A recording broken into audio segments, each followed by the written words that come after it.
नमस्कार, सुप्रभात. मी ऋषाली यादव सारंग. महत्त्वाच्या घडामोडींचा वेगवान आढावा घेणार आहोत. मात्र त्याआधी एक मोठी बातमी. दिवाळी पाडव्याच्या निमित्तानं बारामतीच्या गोविंद बागेमध्ये कार्यकर्त्यांची गर्दी आता झाल्याचं पाहायला मिळतंय. शरद पवार कार्यकर्त्यांच्या शुभेच्छा स्वीकारत आहेत. दरवर्षी दिवाळी पाडव्याच्या निमित्तानं संपूर्ण पवार कुटुंब हे एकत्र येत असतं. मात्र आज अजित पवार गोविंद बागेमध्ये जाणार की नाही हा प्रश्न मात्र अनुत्तरितच आहे.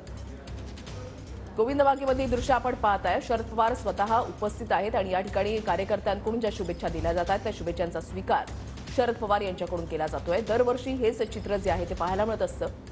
दिवाळी पाडव्याच्या निमित्तानं शरद पवार यांना शुभेच्छा देण्यासाठी, त्यांची भेट घेण्यासाठी कार्यकर्ते राज्याच्या कानाकोपऱ्यामधून या ठिकाणी येत असतात. प्रदीप कापसे आमचे प्रतिनिधी आमच्या सोबत आहेत. अधिक माहिती जाणून घेणार आहोत. प्रदीप, दरवर्षीप्रमाणे यावर्षी सुद्धा राज्याच्या कानाकोपऱ्यामधून कार्यकर्ते शरद पवार यांना शुभेच्छा देण्यासाठी आलेले आहेत.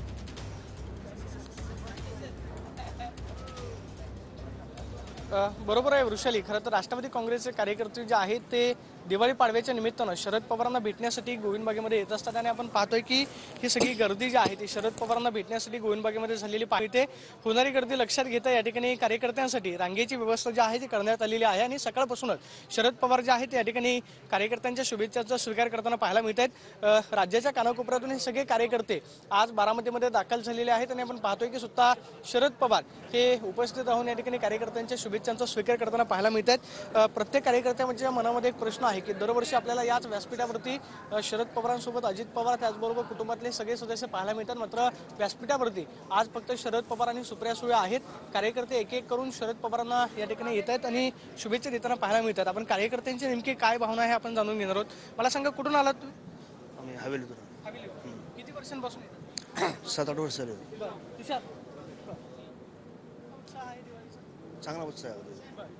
दिवाळी पाडव्याला पवारांना भेटल्याशिवाय दिवाळी पूर्ण होत नाही. पंढरपुरात गेलो जसं पांडुरंगाला भेटल्याशिवाय म्हणजे समाधान वाटत नाही, तसं इथं ह्या पांडुरंगाला भेटल्याशिवाय समाधान वाटत नाही. आम्ही वाघोलीवरून आलो, हवेली तालुका, हो, पुण्याजवळून. साहेब या वयामध्ये त्यांना काही दिवसांपूर्वी अस्वस्थपणा जाणवलेला होता, मात्र तरी सुद्धा ते कार्यकर्त्यांना भेट आहेत. दुर्दमी इच्छाशक्ती आहे पवारांची खूप मोठी.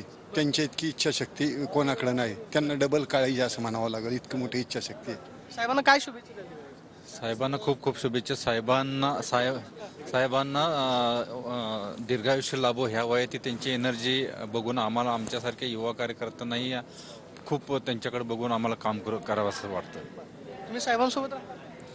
नक्कीच साहेबांसोबत राहू. दरवर्षी आम्ही सर्व कार्यकर्ते पवार साहेबांना भेटत असतो आणि निश्चितपणे त्यांना इथे या ठिकाणी भेटल्याच्या नंतर आम्हाला एक सगळ्या कार्यकर्त्यांना एक वेगळी ऊर्जा मिळत असते आणि म्हणून दरवर्षी आम्ही या ठिकाणी येत असतो. साहेबांना मी आजच्या या पाडव्याच्या निमित्ताने मनापासून शुभेच्छा देतो. त्यांचं आरोग्य चांगलं राहावं, त्यांना उदंड आयुष्य मिळावं अशा पद्धतीची परमेश्वरचरणी. व्यासपीठावरती गेल्या वर्षी आपल्याला अजित पवार पाहायला मिळाले, मात्र आता अजितदादा या व्यासपीठावरती निश्चितच कुठंतरी त्याची. नक्कीच प्रदीप, तुम्हाला काही वेळासाठी थांबवतो. या ठिकाणी कार्यकर्त्यांच्या भावना आपण ऐकत होतो की जसं पंढरपूरला गेल्यावर विठ्ठलाच्या दर्शनाशिवाय मन रमत नाही, तसं दिवाळी पाडव्याच्या निमित्तानं शरद पवार यांना शुभेच्छा दिल्याशिवाय आमचं वर्ष पूर्ण होत नाही, अशा कार्यकर्त्यांच्या भावना आहेत. आणि शरद पवार यांना दिवाळी पाडव्याच्या शुभेच्छा देण्यासाठी या ठिकाणी कार्यकर्ते जे आहेत ते राज्याच्या कानाकोपऱ्यामधून आलेले आहेत. कार्यकर्त्यांकडून शरद पवारांची भेट घेत त्यांना शुभेच्छा दिल्या जात आहेत आणि आज पहाटेपासूनच कार्यकर्त्यांची मोठी गर्दी या ठिकाणी झालेली आहे. नियोजन या ठिकाणी व्यवस्थित करण्यात आलेलं आहे. एक स्टेज आहे आणि त्यावर आता शरद पवार आहेत, सुप्रिया सुळे सुद्धा या ठिकाणी आहेत. आणि तर उपमुख्यमंत्री अजित पवार यांनी एक ट्विट केलेलं आहे. राज्यातील जनतेला बलिप्रतिपदा अर्थात दीपावली पाडव्याच्या मनपूर्वक शुभेच्छा. पाडव्याच्या शुभेच्छा ज्या आहेत त्या अजित पवार यांच्याकडून देण्यात आलेल्या आहेत. या सणाच्या निमित्तानं सर्वांच्या आयुष्यामधील इडापिडा टळो, जीवनामध्ये गोडवा येऊ, अशा शब्दात अजित पवार यांनी जनतेला दिवाळी पाडव्याच्या शुभेच्छा दिल्यात. नातेसंबंध आणखी दृढ हो, बळीचं राज्य येऊ,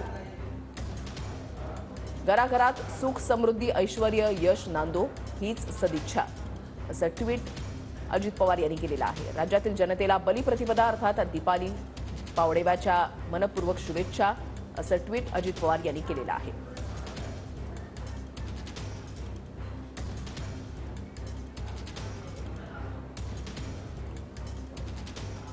राष्ट्रवादी काँग्रेसमध्ये उभी फूट पडल्यानंतर आता पुढे काय होणार, असे अनेक प्रश्न जे आहेत ते निर्माण झालेले होते.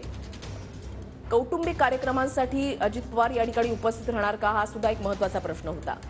दिवाळीला सुरुवात झाल्यानंतर बारामतीमधल्या पुण्यामधल्या एका कार्यक्रमामध्ये सुप्रिया सुळे आणि अजित पवार एका संगीतमय कार्यक्रमासाठी एकत्र आलेले होते. मात्र पाडव्याच्या निमित्तानं संपूर्ण पवार कुटुंब ज्यावेळेला एकत्र येत असतं त्यावेळेला अजित पवार येणार का याची चर्चा जी आहे ती आता सुरू झालेली आहे. हे पाहणं सुद्धा तितकंच महत्त्वाचं असणार आहे. दिवाळी पाडव्याच्या निमित्तानं गोविंद बागेमध्ये मोठी गर्दी झाल्याचं पाहायला मिळतंय. कार्यकर्त्यांकडून शरद पवार यांची भेट घेत त्यांना शुभेच्छा दिल्या जात आहेत.